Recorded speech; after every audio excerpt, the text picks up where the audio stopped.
Hello and welcome. You probably don't know who I am.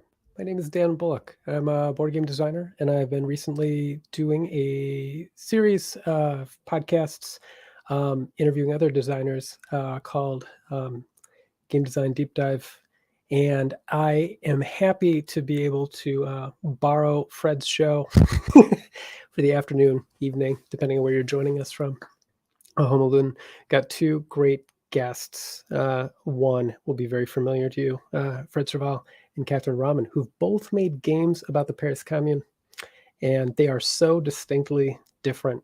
And I thought it would be a great opportunity to talk about different approaches to historical games. So, if they're around here somewhere, it'd be great to have them each introduce themselves. How was that? And here we are. That was perfect. So just for everyone to know, Dan had to improvise that intro just during the countdown. So that was a pretty close one. I think you did an amazing job. But I knew you had it in you, so I was not surprised. And I will let Catherine introduce herself first. Oh, sure. Just put me under the spotlight. Hi, everyone. My name's Catherine Ramen.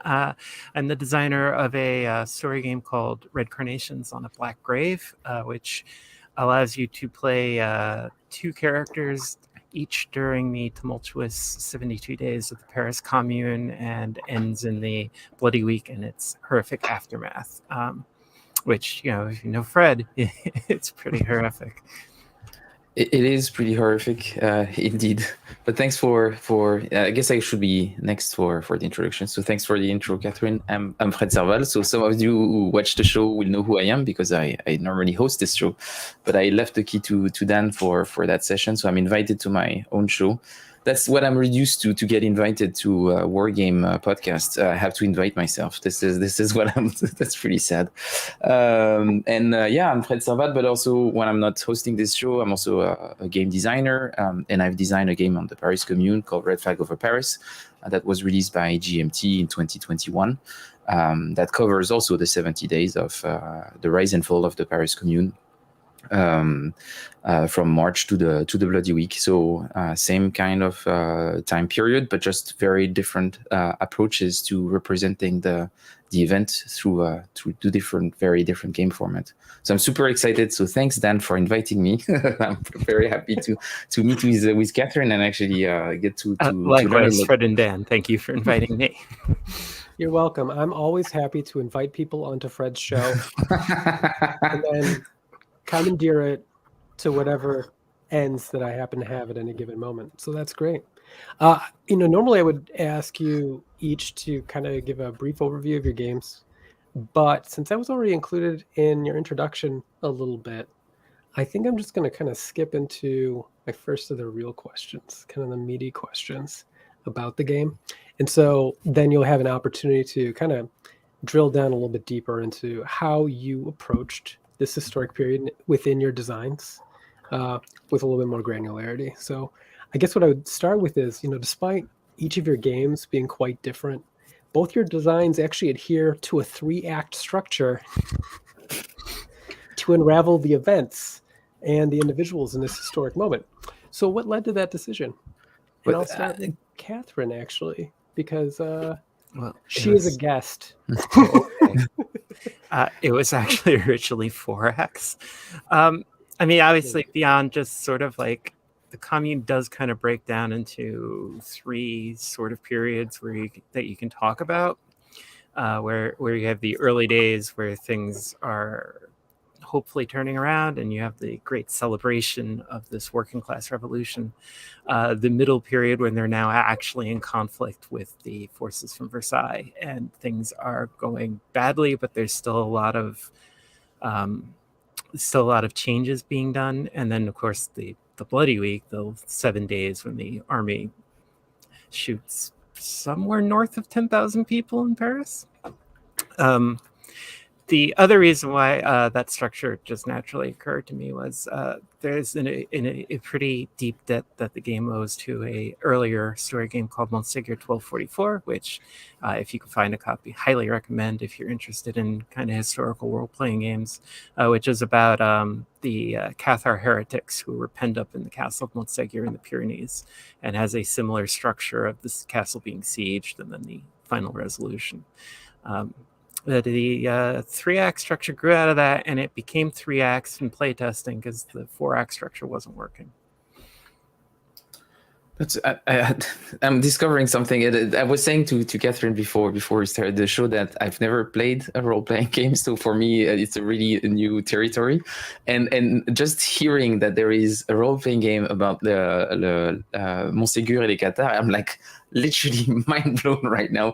So I want to know a lot more, but that's not the topic of the show. I just said I will probably have a lot of follow-up questions I'll send via email. But I'm literally mind blown. So I just want to. But yeah, anyway, back to your question then. I'm really sorry. So my game is actually not in 3 acts. I would say it's in 4. Because you have 3 regular turns, and then you have a final crisis, which is depicting the collapse of the commune and the bloody week itself. So I don't know, but I agree with Catherine that representing in an overall dynamic the commune in 3 acts makes a lot of historical sense, because it's definitely that way it went up. The hopes at the beginning, the reality of government and the opposition with Versailles was pretty ineffective, and then the collapse. And then regarding the Bloody Week, there are quite a few debates around how many people were executed.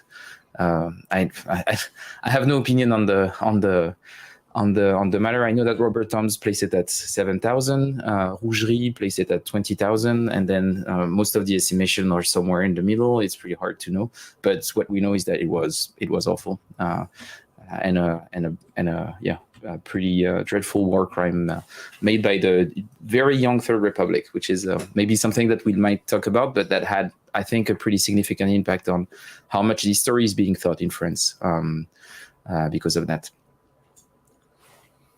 Yeah, and it like, to go on a slight historical tangent about that, it's so interesting that people that would become major figures in French political history in the future are already there. You know, you have Léon Gambetta, who was already famous, but you also have Clemenceau, who was the mayor of Montmartre, and he was in there, and there's a bunch of other people that are all mixed together in this, and so that's also kind of interesting because of the way that the commune gets forgotten or buried, or the way it's discussed changes significantly depending on which time period you're in.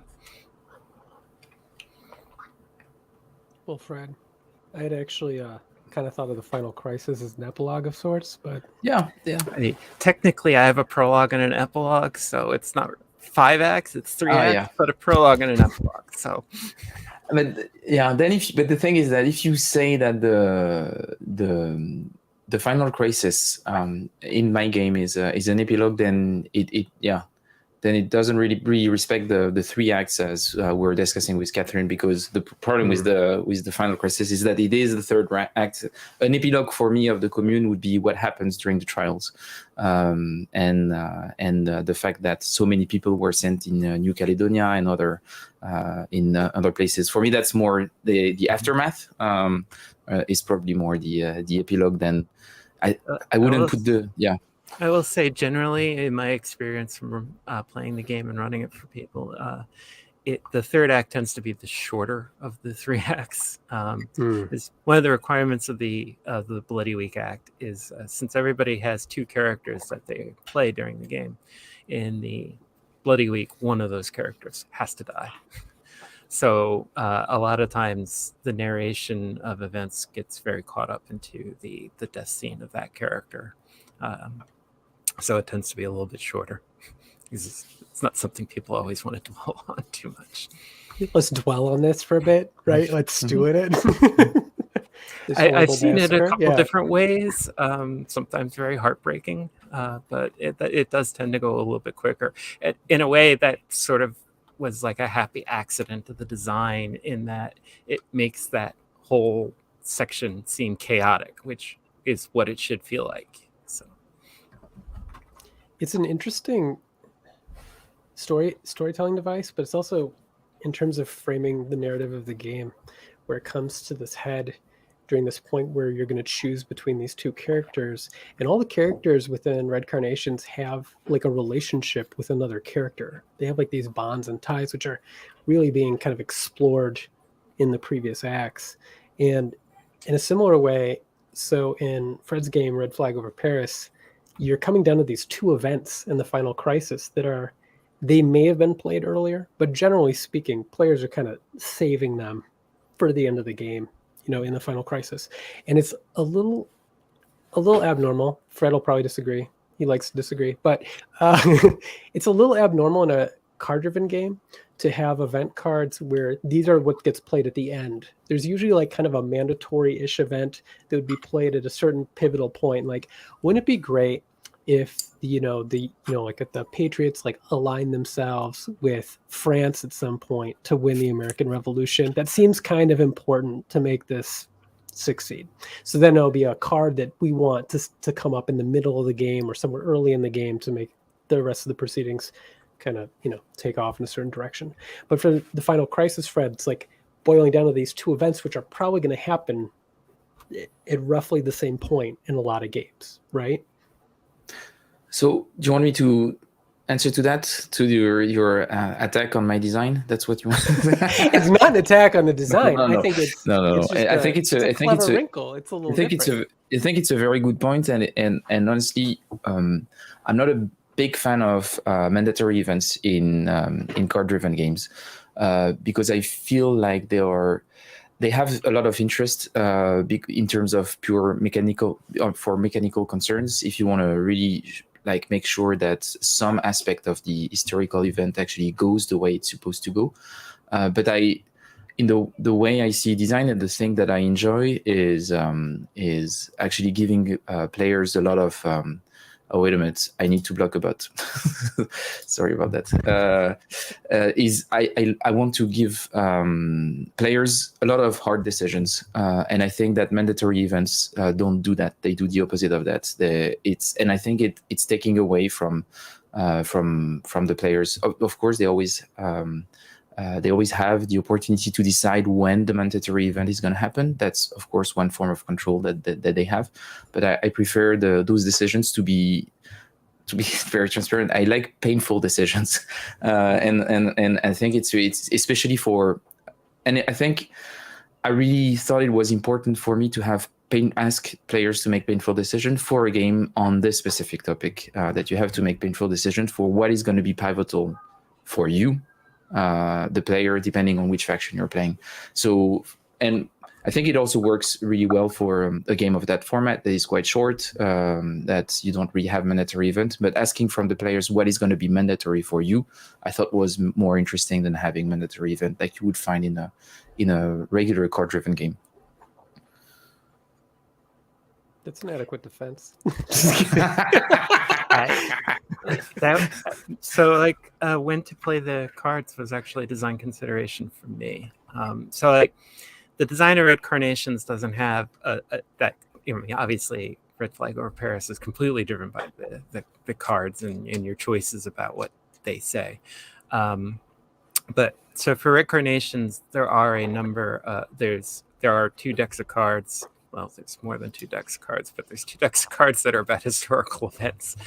And the idea with those was that that players can use them to frame a scene. They never have to, but the point is that they're there. So like if people are like seized by sudden blank page syndrome and they don't know what to do, that it's like, here it is. But there's like a very subtle design idea there, which I learned from John Walton, among other people that I've read. It's like, if you have something written down somewhere, people will read it. Doesn't matter if they use it. It doesn't matter if it never comes in. It's there. So the cards are about 90% based on actual historical posters of the Paris Commune I found various places online. And so they're like little things like, oh, there's free classes being taught at what used to be a church because we disestablished the Catholic Church, which I actually have a poster of that particular placard hanging. It's framed and hanging in my hall.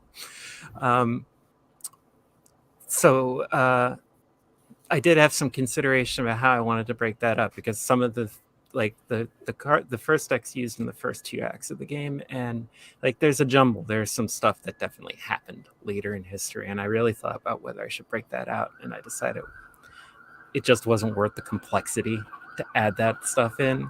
But the third one is, and that one is very, very pointed. That is, Yes. people are being lined up and shot. This is, you're pinned down in the cemetery, and the soldiers are coming for you. It's again, you don't have to use them, but they're there, and so people get a sense of what's happening. No, they seemed great.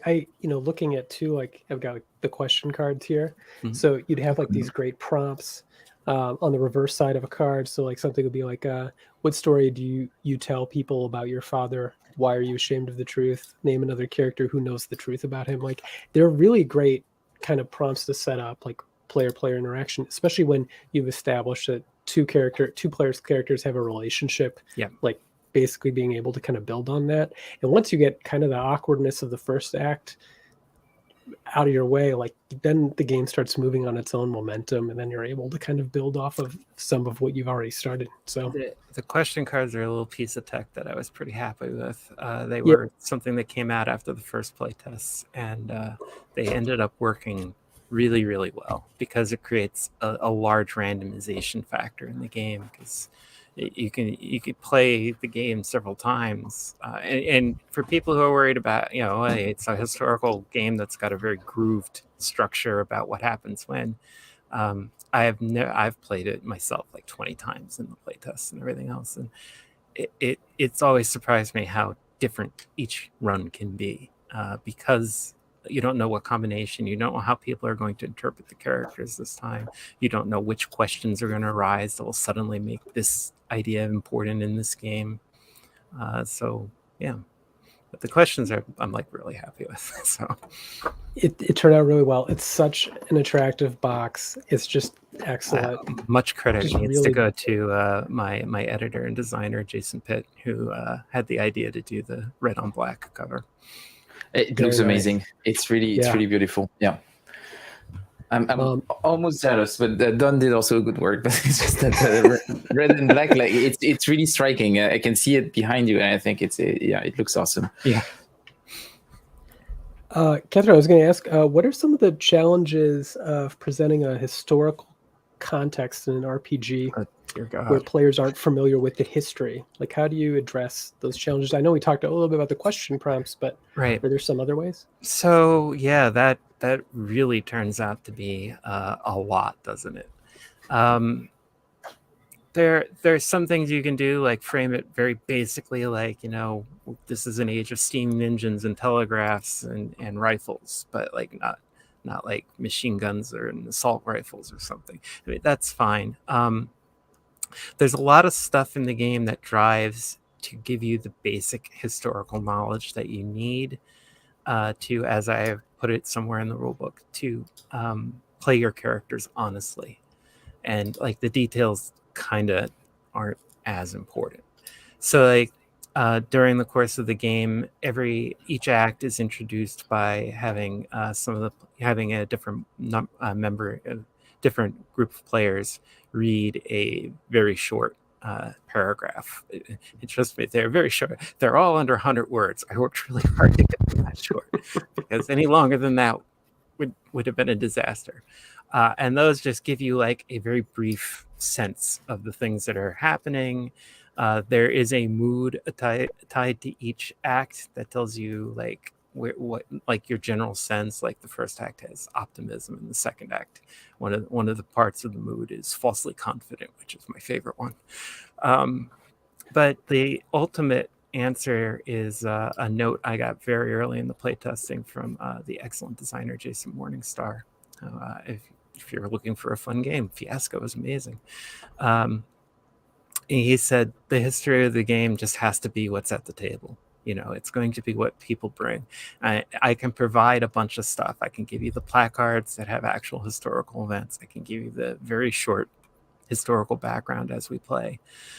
And they're inside the rule book. There's an entire section I wrote of a somewhat detailed history of the Paris Commune, why it happened, its roots back to the French Revolution.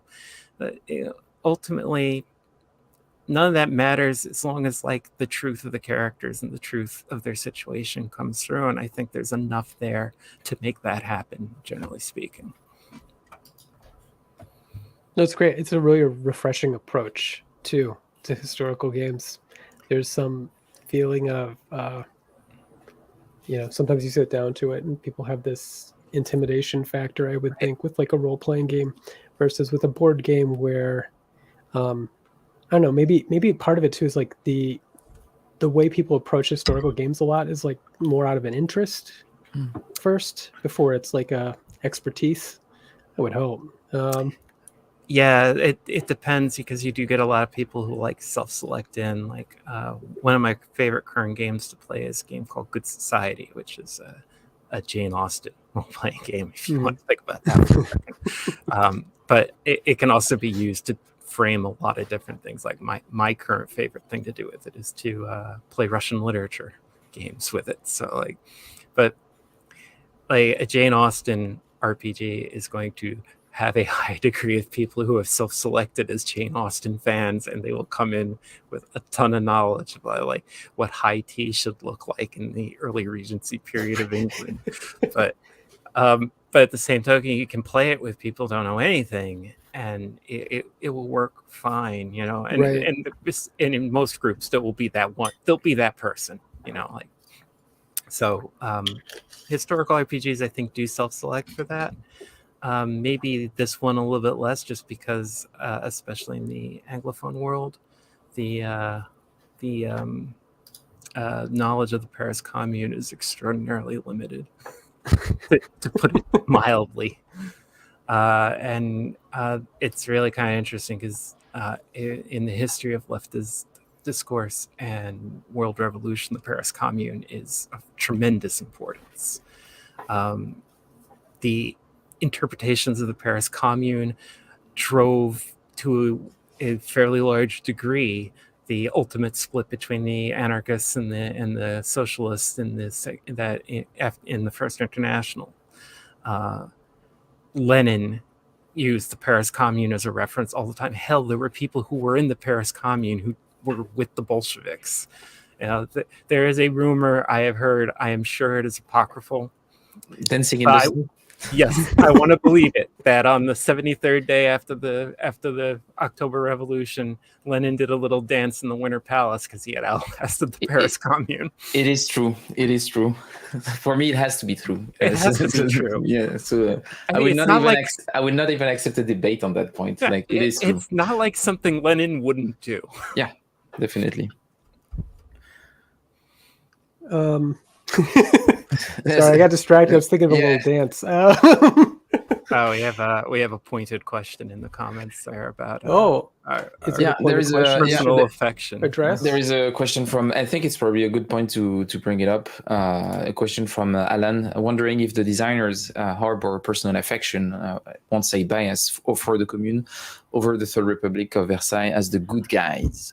Alan, you bastard! I was getting to a question. You were right there. and we can pretend like we haven't seen Alan's question, and you can ask your question, and we just. Yeah, Alan's just sharp. We're on the same wavelength. We're in the same flow of things. That's probably what it is. I was going to say, in Red Carnation, so players are taking the role of communards, and the focus of design is on their resistance. And in Red Flag over Paris, players adopt the roles of both Versailles and the Commune.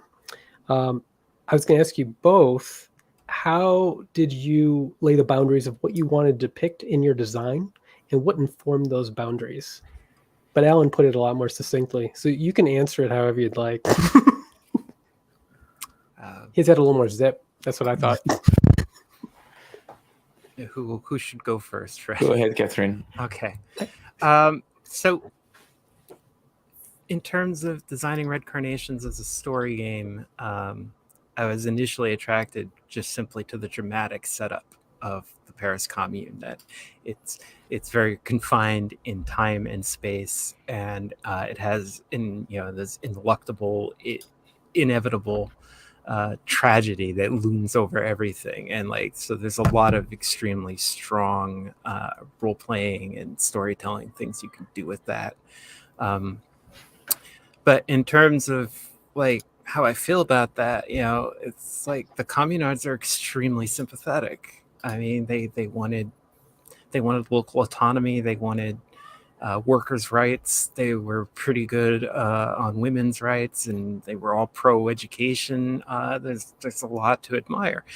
In terms of how they actually ran the commune, I have criticism. I've got some notes. I don't really think they had a realistic chance. That's not to say that they didn't have any chance. I just don't think their chances were great. I would probably draw a maybe not bright line, but a dotted line between the government that attacked the commune and what the Third Republic would eventually become, and some of the stresses of the commune period are why the Third Republic became. Ultimately, the Third Republic became the Third Republic because the Comte de Chambord couldn't deal with having the tricolor be the flag of France. It's just one of those great historical things. It's just seriously, wow. But because the government that was attacking them, the government in Versailles, was not even really quite yet the Third Republic, qua Third Republic. It was the successor government to the government of national defense.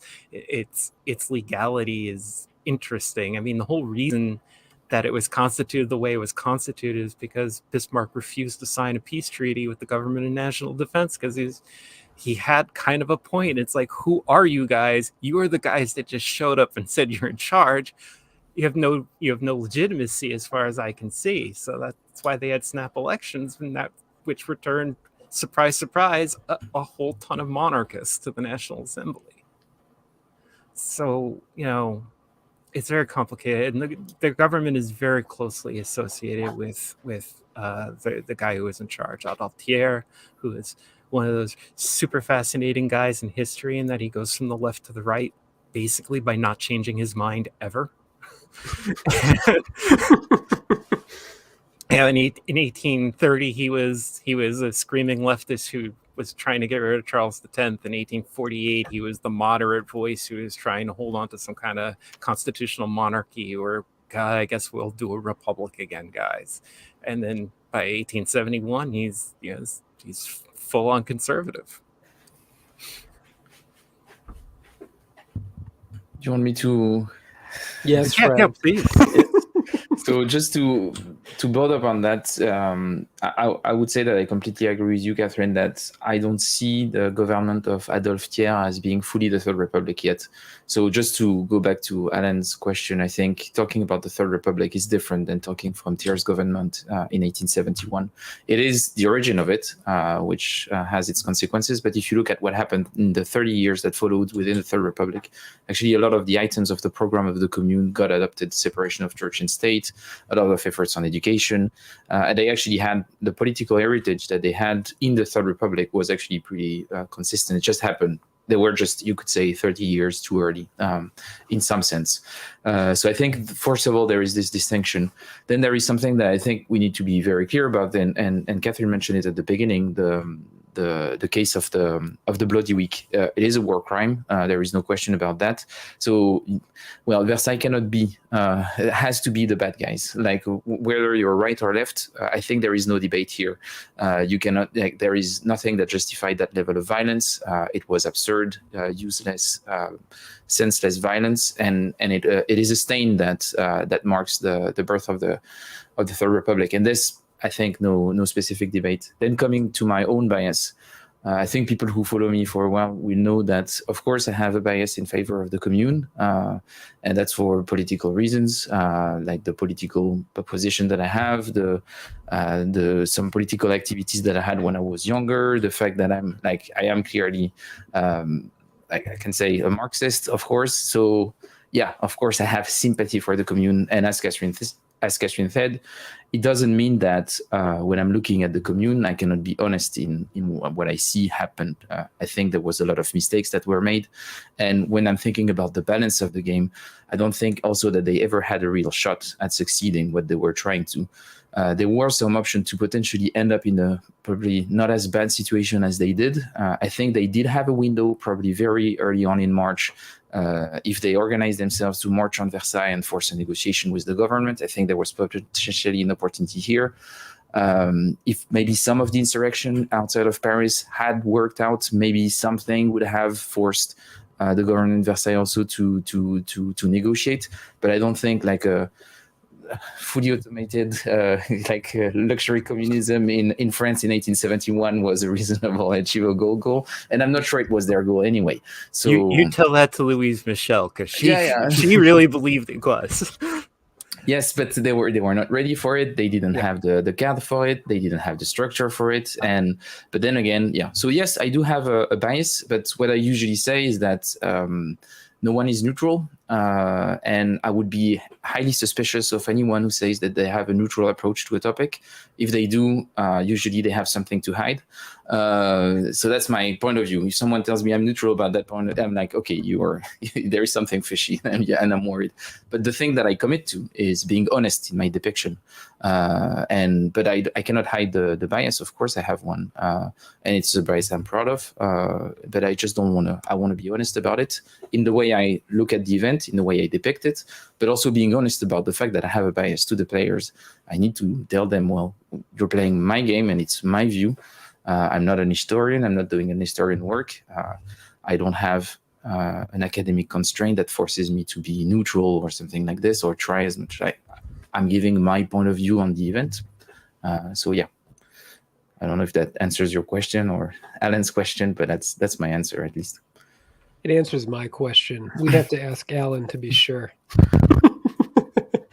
But no, I think that's understandable. It's pretty, I don't know. I feel like it'd be pretty unreasonable to ask a designer, hey, could you not be so anti-massacres? Like, I feel like getting a little. Can we look at it from both sides? I have a good both sides argument about massacres here. Yes, exactly.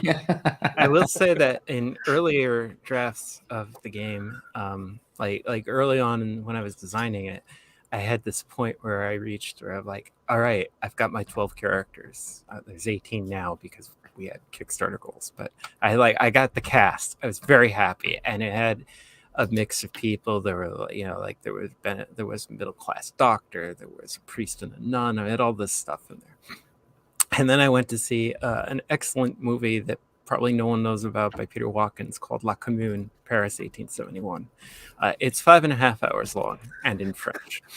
And I thought I was going to go see the so-called cinematic release, which is like 4 hours long, but no, it was the only one they had with subtitles was the 5.5 hour one. So I went up to Columbia University in New York City and sat on an uncomfortable plastic chair from about 7 o'clock to 1:30 in the morning. But when I came home, I'm like, well, I got to redo the cast list, because the thing that movie drove to me was like, all these characters need to be blue collar. I got to like really draw the line here. They have to be blue collar. And one thing I was happy about, I had already planned to have characters from the French Empire be in the game, because A, they were there, and B, I don't think you really can talk about the Commune in isolation without also considering where the French Empire was, because during the period of the Paris Commune, there's a revolt in Algeria. A major stressor that caused Charles X to be overthrown was the fact that he started a war in Algeria.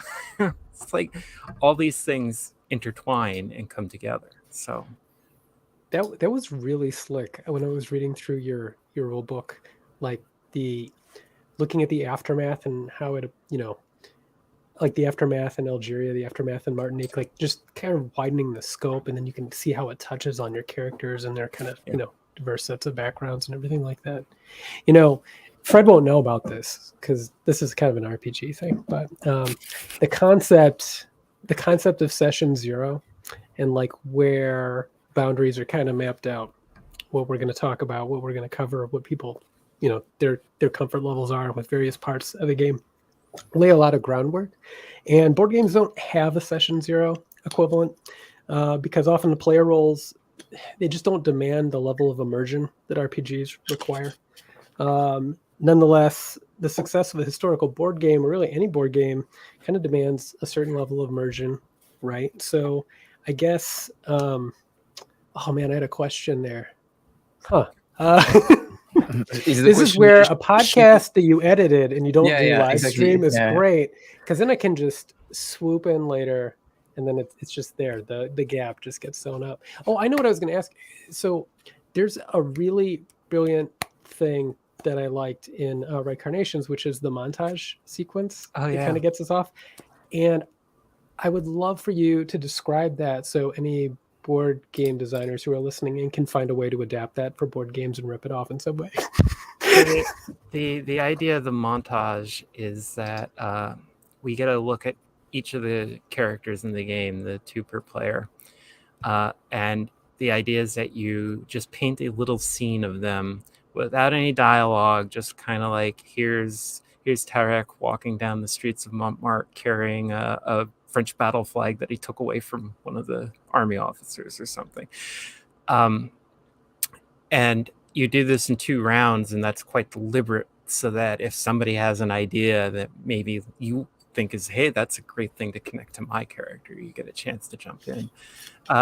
And from a design point of view, they solved a problem I had, which was I could not get the start game to start right.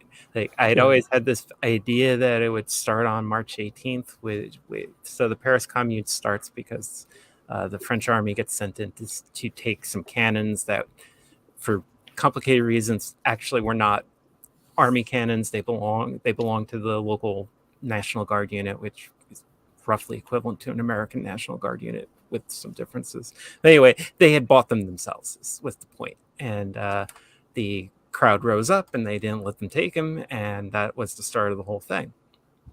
And I could never get that scene to work. And then one day I was doing a playtest with an excellent designer and gamer who works in Germany named Jasmine Neitzel. And she had her character, who was the child Camille, kind of running around asking everybody what was going on. And like, that clicked. I was like, this is the way to start the game. That's how the montage happened. It's very cool. It's like a great way. It's sort of like there's like 2 an improv exercise. There's 2, and there's one at the start, and then there's one right before the Bloody Week, which is like our last chance to look at the characters before hell breaks over them. So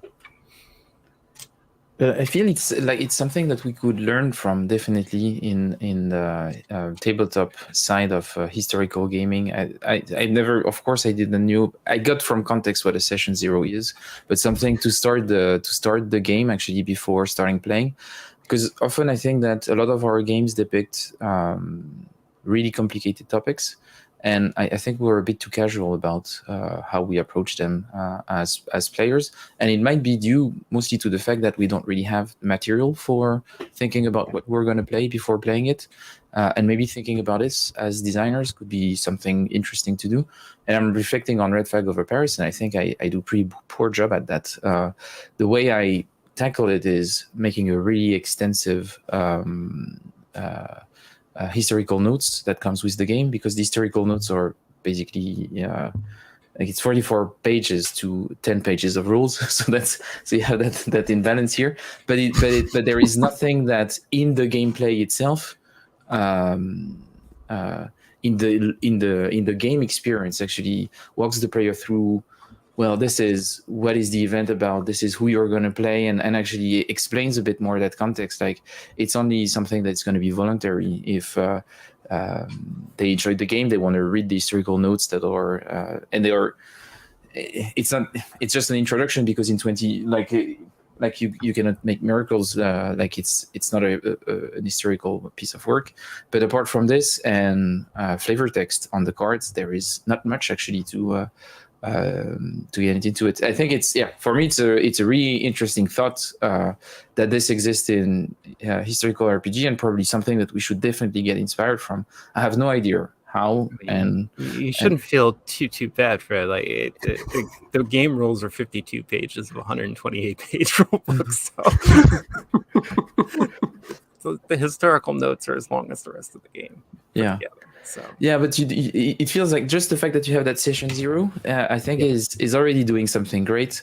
Then when I'm thinking about your game, the thing that I find really interesting is the level of intimacy that you have with people that are living the event, which I think is also a major difference, but that's a matter of scale. Like what we're depicting, like I'm in a game like Red Flag over Paris, a card-driven war game, what you're going to depict is big political moments, major actors taking specific decisions, it's on a bigger scale, and you're looking at, in that case, 60, 70 events, like there are major events and stuff like this. You don't have that level of intimacy, which I think is lost and makes some actors disappear. You were talking about people coming from the French Empire being in Paris at that time. Well, the scale that I'm at, you don't see them. Even having women present is quite challenging. They're only on one side. I don't have any Versailles card that depicts women doing something, because they have no role on that side of the political spectrum. And even on the commune side, it's still just starting. Like if I, on top of mind, if I were to give you the name of women that had a major impact on the commune during the commune that would grant a potential card for a game or a card-driven game, I would think about 6 or 7 names, and that's pretty limited on a deck of 50 cards. So there is level of representation is different. Making sure that the player fully apprehends what they are playing is a bit harder. So I think it's probably something that we should think about. I'm pretty sure there are ways of doing that. It's just that we have some challenges that for I think for which RPG is super strong as a medium compared to ours. Yeah.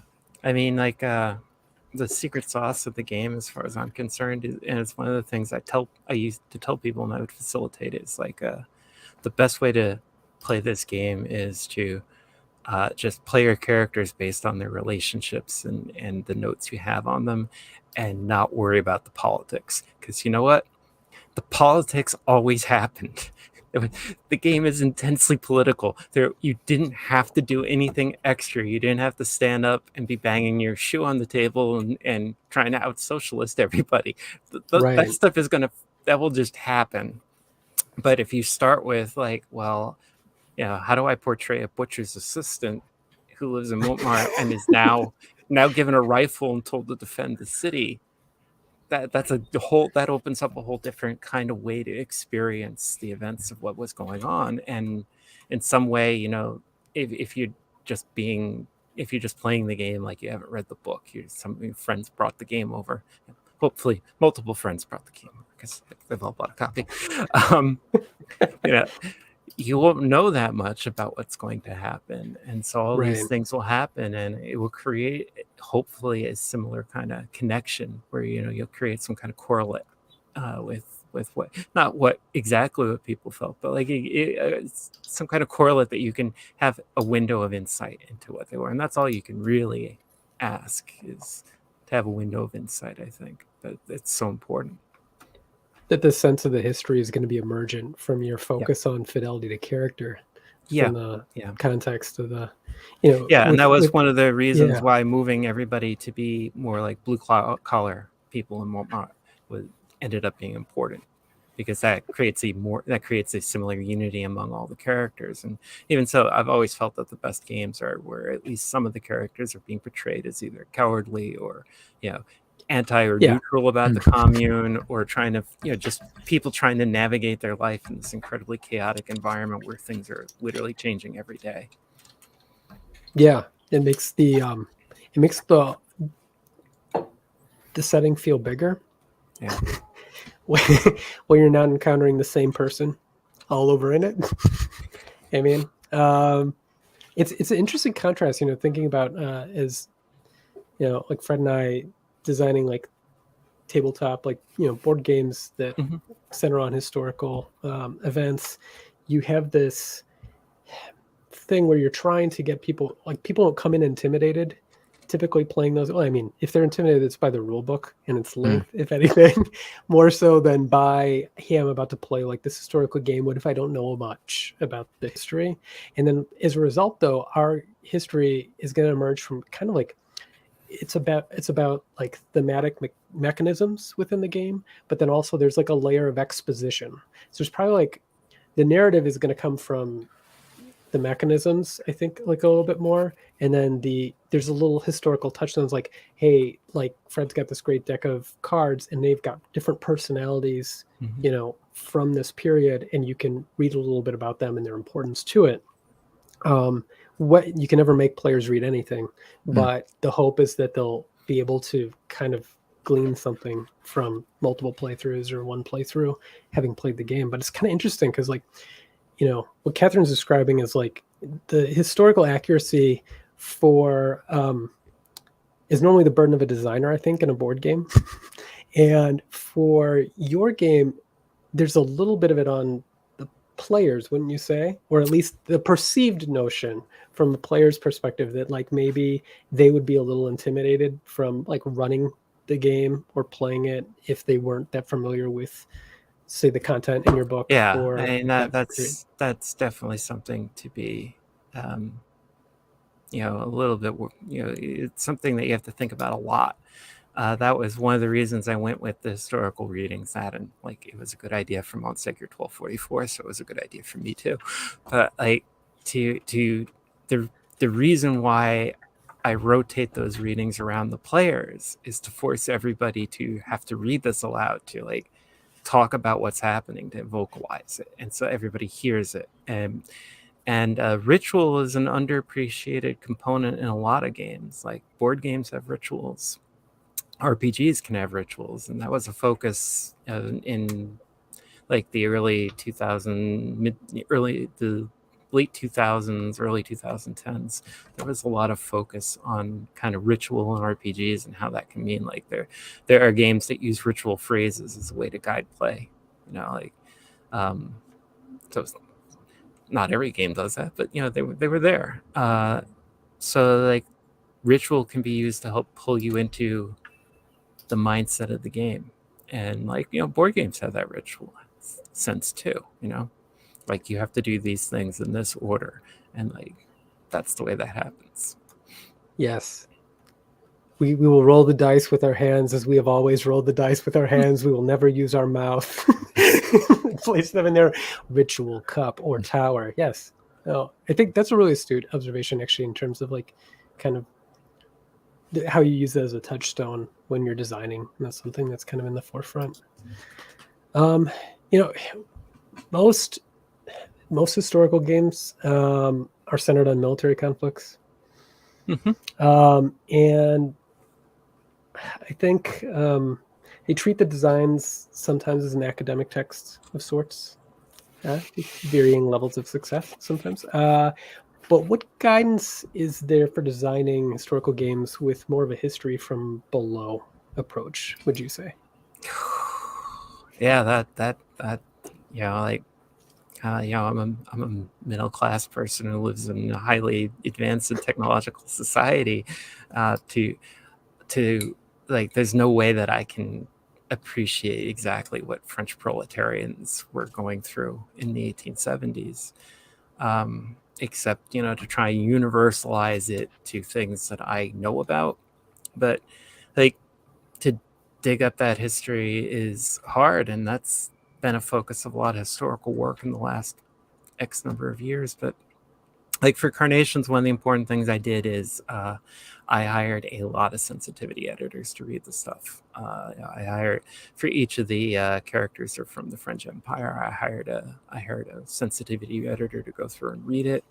And then I asked them to write a little essay to talk about some of the issues and things that would be important to them. Because you know, a lot of those stories aren't mine to tell.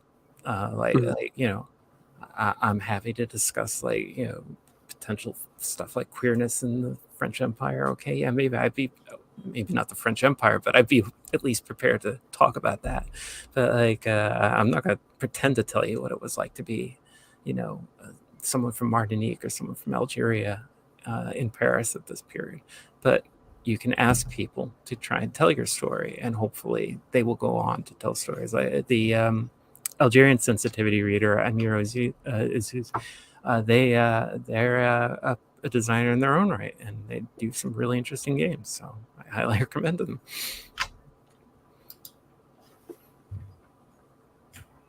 What do you think, Fred? Oh, well, once again, I think it's really. I'm just fascinated by I just want to listen to Catherine. I would like not even to be a guest to my own show, but just just a viewer, because I feel like it's interesting because both of us design a game, so like it's game design on exactly the same topic, but I feel like we were confronted with radically different problematics in terms of how you want to depict the events, because of just the scale at which we're putting it, right. but also because of the dynamic that we're proposing. So what kind of game experience we're proposing. So I find it fascinating, and for me, for example, something that you mentioned, Catherine, the Mokrani revolt in Algeria in 1871 that is happening in parallel to the Paris Commune.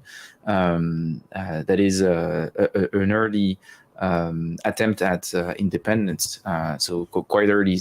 Actually, a lot of people, even in France, have no idea that it happened, which is quite interesting also in its own right. Is something that I can only address in the playbook. So when I do the historical notes, because integrating it within the game is actually really hard. But if I was at the level of talking about specific individuals, having someone from Algeria being in Paris at that time would mean that I could have went through the whole process of integrating within the dynamic of the game. So in some sense, actually very jealous of what right. But like on the same token, I don't get into any of the the actual march for the Commune on April 3rd to Versailles that ends so badly, very badly. That's all handled off stage. That's mentioned as an event that happens between Act 1 and Act 2. It's like, so you don't get that level of detail. I don't really talk about the politics of the Commune in the game. Yeah. First, because we don't have enough time. There's not enough time in the world to get into the politics of the Paris Commune. But also, like, one of the interesting accidents of design of including Louise Michel as one of the main characters in the game was Louise Michel turns out to be really, really useful as a character, because Louise Michel is involved in everything. She's on the Women's Union of Defense. She knows like all the people in Montmartre. She's always busy. She's running around doing stuff. She actually had very few positions of actual authority, and that turns out to be great. That's great for the game. Like she has relationships with everybody, but she is not like, there's no position of like actual command or control type things, which was interesting. That ends up not being true of some of the extra historical characters we brought in, a lot of whom were guys that just had missed the cut. The Jacquelars are the big ones. They constantly were just like number 13 and 14 on my list. They just couldn't quite get in. Those two are super interesting people, but we probably don't have time. That's maybe a point of where the two games actually connect, because Louise Michel is actually an extremely powerful card in Red Flag over Paris. That has probably the most powerful card of the Commune deck.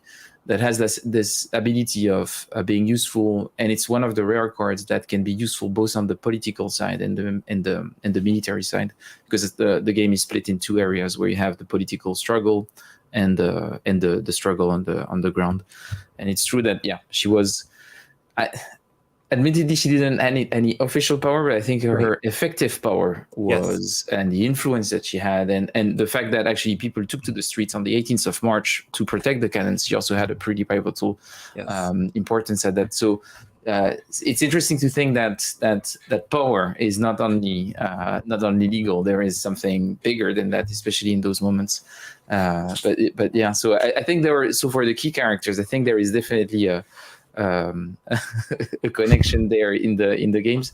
And it's true that probably on the tabletop level we have the ability of probably doing a better job at explaining the system behind the event, like providing an abstraction of like more a general overview of why things happen the way they happen on a higher scale. So maybe I shouldn't be too jealous of No, historical 'cause RPG. there's- It's just that I think it's so thought provoking in regards to how players engage with the content. It makes me think a lot about maybe we could do a better job and get inspired.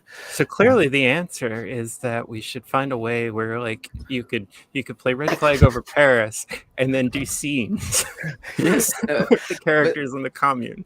But Joe Schmidt was saying something in the chat, and I brought it up but while we're discussing, but he was talking about this idea of journaling your play.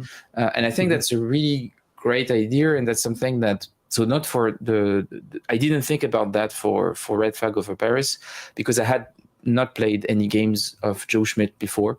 But then I played the one on Gallipoli, and I was really amazed by this idea of you're not only playing the game, you're also writing the story about what's happening, about the people that you're playing, which I thought was like brilliant. And for the game that I'm designing now on Robin Hood, which is a folktale, so it makes even more sense. I had this idea that probably but I wouldn't know how to do it. So maybe I should speak with RPG designers to get some thoughts, but providing something that is not expected from the game for the gameplay itself, but proposing an experience that at the end of each segment of the game, you actually take a bit of time to collectively, the players around the table, think about, okay, what happened during that first ballad? Like, if we put the events all together, that they were really abstract, what story it was telling, if it was a folktale. And I think just this idea is actually brilliant, to start finding ways to have connections between some of the aspects of RPG and the benefits of getting closer to the material, while still retaining some of the advantages of keeping a higher level to look at the structures. Which from a Marxist perspective is always super important to think in structures. So it's funny you mentioned Ramen, because my good friend Richard Rain, who's an excellent designer, just did a role-playing game based on Robin Hood. So that just came out.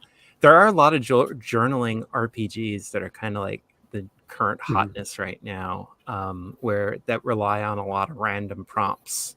So like there is definitely some kind of like overlap that you can look there. There's also been like a very long debate in RPG theory about like what is the story that comes out of the game? Is it like just the events that happen? So like, all those random things, or this adventure that we played through, that's the story, or do you play or games that have like a more directed story focus? Like Red Carnations has a very strong story focus. This is how this is going to go.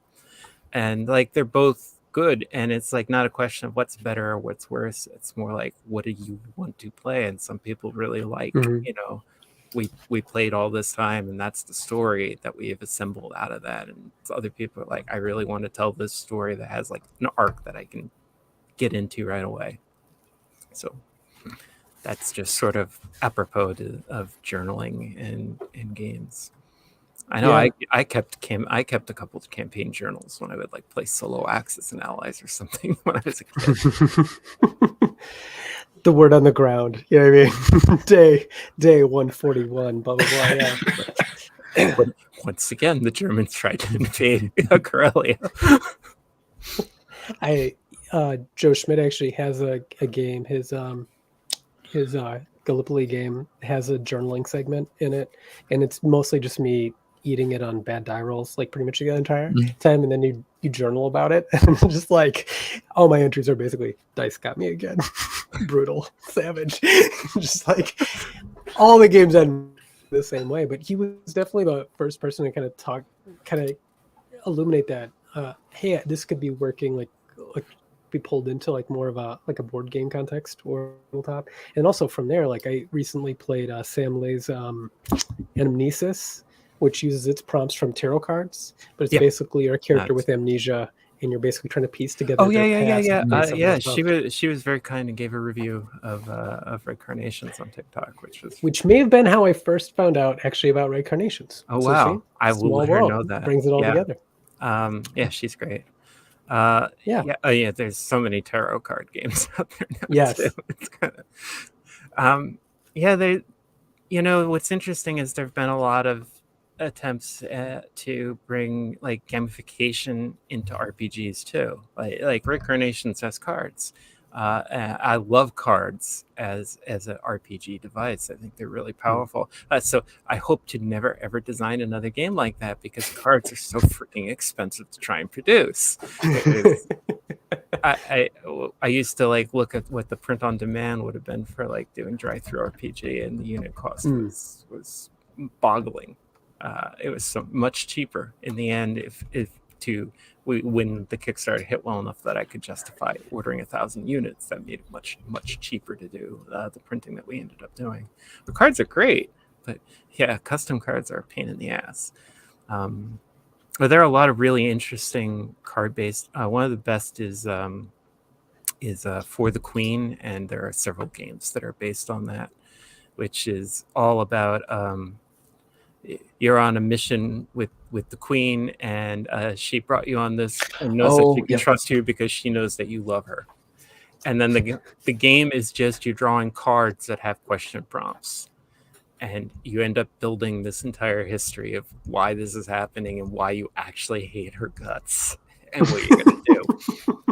And it's an absolutely terrific game, and it's fun. You can play it in under 2 hours. There's like settings for how long you want the game to go. You can actually get it really quick.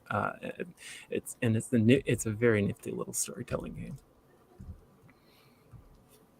That's very cool. I'm coming close to the 1 hour mark, and so I'm going to probably wrap up on my final question.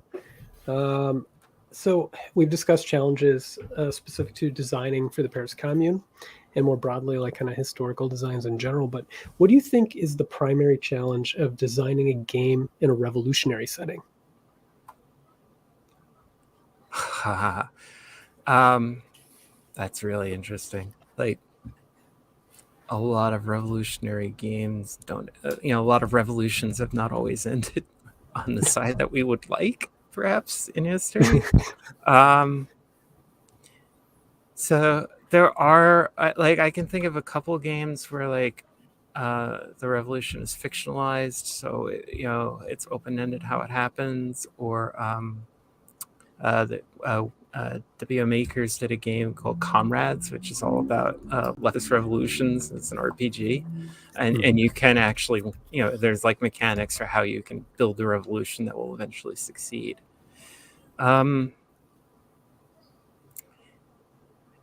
It's interesting because it requires a lot of real understanding of exactly what part of revolution you're interested in, and that will guide how you will build the characters that will be involved. Like, are you really interested in studying the tactics of revolution? Are you interested in portraying both sides and the people who are caught in the middle? Are you only interested in the actual revolutionaries? There's a really interesting card game, LARP, or tabletop game called Winterhorn that Jason Morningstar did. And in Winterhorn, you play agents of the security apparatus of some country. It's presumed to be semi-Eastern European, I guess. But and your job is to infiltrate an activist group. Whether or not they're actually a revolutionary activist group can be found out, but the point of the game is you have to do all these tactics to make this happen, and you can win and completely discredit the organization. Congratulations. But the actual point of the game is to teach people what those tactics are so that you can understand what they're trying to do and be on the watch out for them. So it's that's a really interesting way to deal with revolution as a game subject, I think. And I think I would say from a tabletop game perspective, what I think is probably hard when you're making a game about revolutions is multiple things. I think one of the first things that I'm thinking about is usually in almost all revolutions, you have the problem of factionalism. And depending on the angle that you're trying to take, if you're depicting, for example, in Red Flag over Paris, it's Versailles against the Commune. It's really hard to depict factionalism, which can be pretty important because you have to have one cohesive side. It has to ask from one player to to think about themselves, about having multiple entities within their head. And if you're thinking about the government of the commune, around half of it was Neo-Jacobins.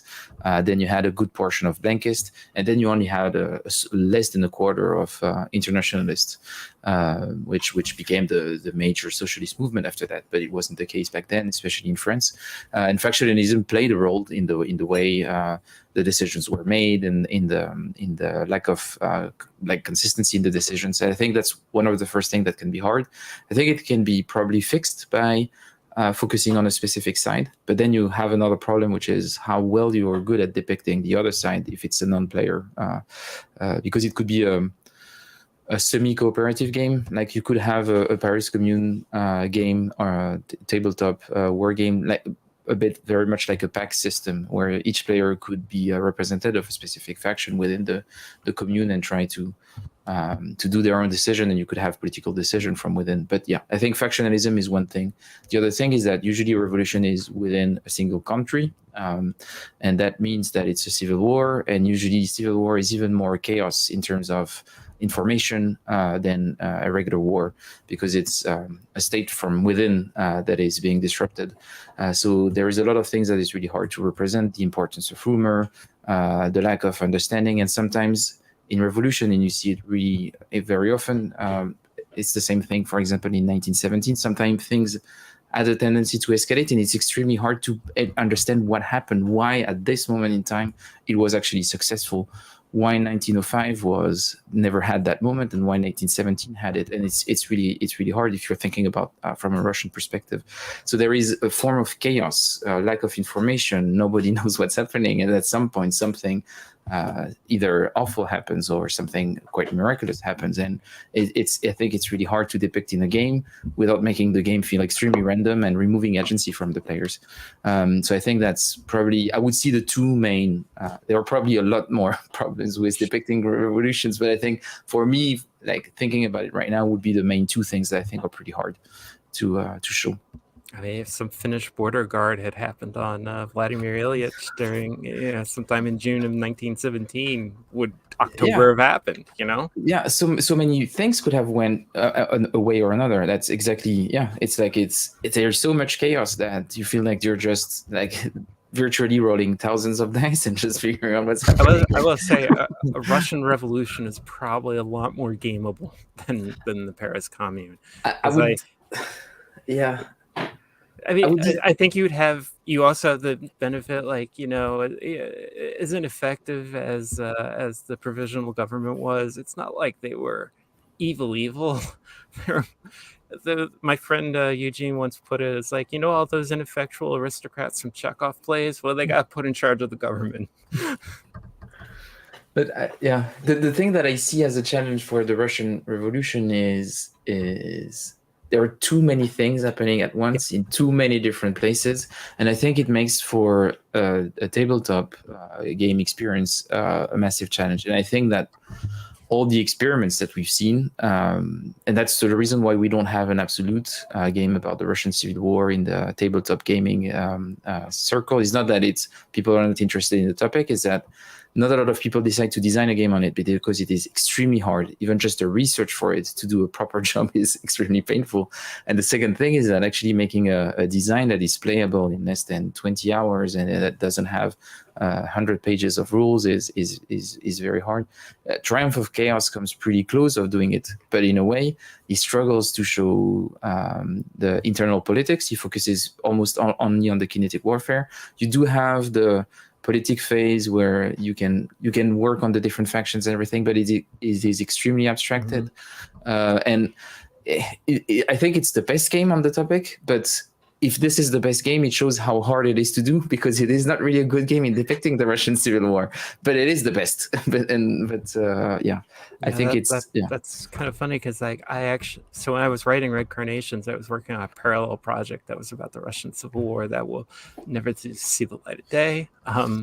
It was a hack of a game called Dogs in the Vineyard, and I ended up just like I did some good work on it, I think, but it's like I just couldn't see any way to take a side in the Russian Civil War of 1920 that was like to give people authority based on that just was like, it's just too big a can of worms. It's just too much. I did actually try and play a game. There's a game called Apocalypse World. That's what it says on the tin. It's set in some kind of apocalypse, and I like recast it to play characters in the Russian Civil War. That was slightly more successful, but I didn't have the right group for it, so I ended up not doing it. It's super interesting period, and like there's like a bunch of really awesome Soviet movies made about different parts of that. Some like epic and heroic, and some that like drill down into it. And I watched a bunch of them because they're really interesting to see. Well, are you I was happy? gonna say, Yeah. what? Are you happy? I had nothing to weigh in on. I don't have anything to add on making games that are set in revolutions. That's not my shtick. I don't do that. That stuff is behind me. It's all behind me. But I was just gonna thank you both for participating in this. Thank you, Fred, for giving me your show for the hour. Appreciate it. Thank you, Catherine, for joining us. Oh, I had a great time, and thank you, Fred, for bringing me on. This was wonderful. I mean, I can obviously talk about the Paris Commune for hours, so as my friends could tell you. So. We can definitely have a follow-up session on it. But maybe before we end the session, I would like to remind that this was a crossover show with your podcast, and it's remind me the deep dive. Game design deep dive. Game design deep dive. So I added the link in the description. So if you, I think it's an awesome podcast. So, and thanks for coming in and inviting me also to my own show. I appreciate it. But it's a really excellent podcast. Thanks, Catherine, for coming. Can you maybe tell us where we can get a hold of a copy of your game? The best place to get it is Indie Press Revolutions. I can send you a link. I will add it to the description. Yeah, but IPR is the place to get it, and you can get the PDF of it if that's all you want to. So. Great. And I must say that I was going to say, Fred, is there a second printing coming out of Red Flag Over Paris? Yeah, if I don't say it, GMT is going to be upset. But so the copies for Red Flag Over Paris were sold a bit faster than we expected. So we just launched very sad. We sold everything. So we just launched a second printing added to the P500. So if you want to, now finding the game might get a bit tricky. So if you want to get a second printing that might have some nice bonus in it. I'm just saying, I'm not saying too much, but I would definitely go for backing the second printing on P500 GMT. I will look at that because I couldn't find a copy easily. I think I can probably make sure that you receive a review copy or something of sorts. We'll talk about it. We can do an exchange. I will send you a copy of Red Flag Over Paris for a copy of Red Carnations. That would be awesome. Great. Do you want any conclusions, Dan? No, I usually like to end abruptly and then suddenly just play some like post-punk or prog music and then leave them with their thoughts. We won't do that here. We're just gonna, I think it's just dramatic to suddenly not be there instead of just giving a long goodbye or something like that. Okay, I'm gonna let you speak and I'm gonna randomly end the broadcast. So how did you feel about that discussion then? Well, I had something really important to